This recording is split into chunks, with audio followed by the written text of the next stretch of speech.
Cristian Ramírez en Grupo Fórmula, Sara Pablo.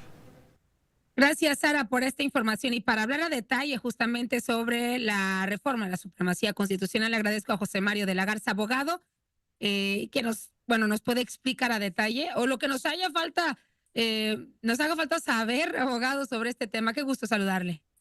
Michelle, qué gusto estar contigo. Muy buenas tardes. Mira, había una discusión sobre si los juicios de amparo podían cuestionar las reformas a la Constitución. Y entonces, como tú sabes y como lo has estado reportando, se habían acumulado suspensiones, demandas de amparo y procedimientos que están diciendo la reforma al Poder Judicial viola la Constitución, contraviene la división de poderes, merma la independencia y la autonomía del Poder Judicial. Eso es lo que teníamos en discusión. Con esta reforma que se aprobó, como bien lo señalan, falta la aprobación de las legislaturas de los estados, pero se va a publicar en los próximos días. ¿Qué es lo que está pasando? Se está diciendo, no hay manera en la que se cuestione en México una reforma a la Constitución a través del Poder Judicial. Es decir, si mañana se cambia la Constitución en la forma en la que se diga, Michelle, ya no puedes ir a un juicio, a una demanda, a una controversia para cuestionarlo. Y otra cosa muy importante en el punto cuarto transitorio de este decreto, todos los juicios, todos los procedimientos, las consultas van a quedar sobreseídas. ¿Qué significa esto?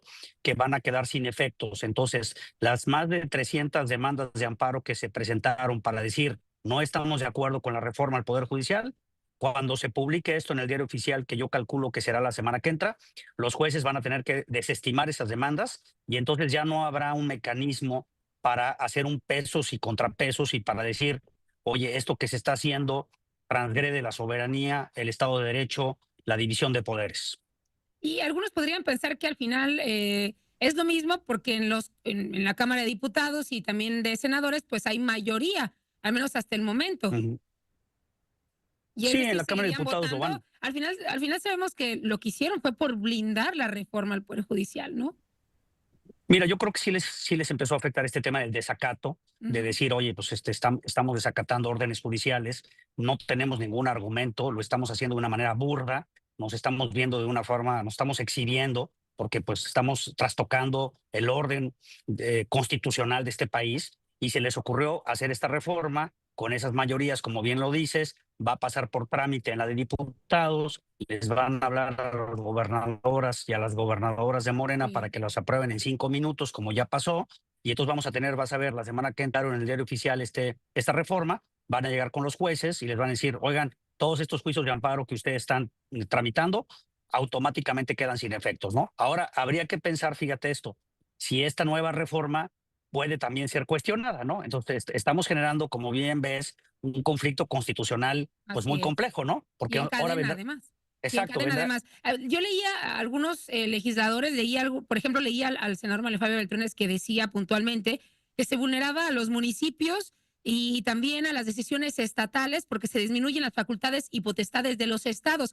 Y a ver si usted coincide con esto que dice este legislador y otros abogados, ahora que va a bajar esto a las entidades, pues que tomen entonces toda la responsabilidad de lo que van a votar. Pues sí, ojalá tuviéramos un federalismo responsable, un federalismo que analizara las cosas con cuidado. No sé si te fijas que hace unos días un legislador de Chihuahua está presentando una iniciativa local diciendo no vamos a aceptar este tipo de reformas que afecten la construcción constitucional de nuestro país. Pero sí, como bien dices, esperaríamos ver que los estados actuaran de otra manera y que no fuera como una especie de trámite de ventanilla en donde te llega un papel, todo el mundo levanta la mano, se la devuelven a la presidenta como haciéndole un favor y como si no hubiera que discutir estas cuestiones, como si no hubiera que abrir un debate para escuchar los puntos de vista. Yo no digo que no se aprueben las reformas, pero nos gustaría a todos y a todas pues ver un debate y decir por qué esto conviene, por qué no conviene, en qué nos afecta a los ciudadanos, por qué no se va a poder cuestionar las reformas a la Constitución. Como que México y los ciudadanos merecemos un debate que nos tomen en cuenta y que se puedan escuchar diferentes voces y que no tengas esta cuestión de gastar a los demás simplemente porque te opinan diferente a ti, ¿no? Así es, ha faltado mucho y obviamente la figura bastante criticada, la de los foros, que al final pues ni están los que deberían y bueno, siempre falta alguien. A ver, pero hablando en serio, abogado, porque muchos han señalado así, han hecho algunos cambios justamente por la presión, pero no los que nos gustarían a muchos. ¿Realmente usted ve esta decisión de la supremacía constitucional como una decisión para generar o terminar de cerrar esta puerta del centralismo, o como una decisión de personas que todavía no ponen en la mesa lo que puede pasar en el futuro? Yo lo veo que es una decisión para acabar con esta venganza que se tiene contra el Poder Judicial, para Ujú. acabar de consumar el proceso electoral que se tiene que llevar a cabo el año que entra para elegir a los jueces, a los magistrados, a los ministros. Esa es la gota, digamos, que derrama el vaso de lo que les faltaba. Mira, yo creo que sí debemos de tener un mecanismo en donde si se reforma la Constitución, contraviniendo los principios constitucionales del país, pues debemos de poderla cuestionar. Te voy a poner un ejemplo burdo para que se entienda. Imagínate que mañana en la Constitución dice que en México sí es permitible la esclavitud. Imagínate que mañana se dijera eso. Oye, pues eso va en contra de los derechos humanos, de la libertad, de los tratados internacionales que México ha celebrado. ¿Por qué no podríamos cuestionarlo? ¿Por qué no podríamos pedir que se revisara? ¿Por qué no podríamos tener un mecanismo para que estas cosas se revisen? A mí me parece que todos los extremos son malos. A mí me parece que los contrapesos sí deberían de existir.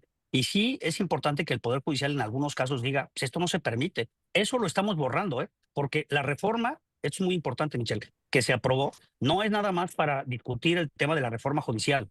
Es cualquier reforma en el futuro que tenga que ver con cambios en la Constitución, no se puede revisar. Entonces, si yo controlo a las mayorías, porque soy un partido que los tengo bajo control, los tengo cooptados, pues puedo modificar la Constitución como quiera, no hay límites, no hay contrapesos y puedo hacer los cambios que quiera. Eso es lo que se está diciendo, eso es lo que hay que entender. ¿Por qué nos afecta a los ciudadanos?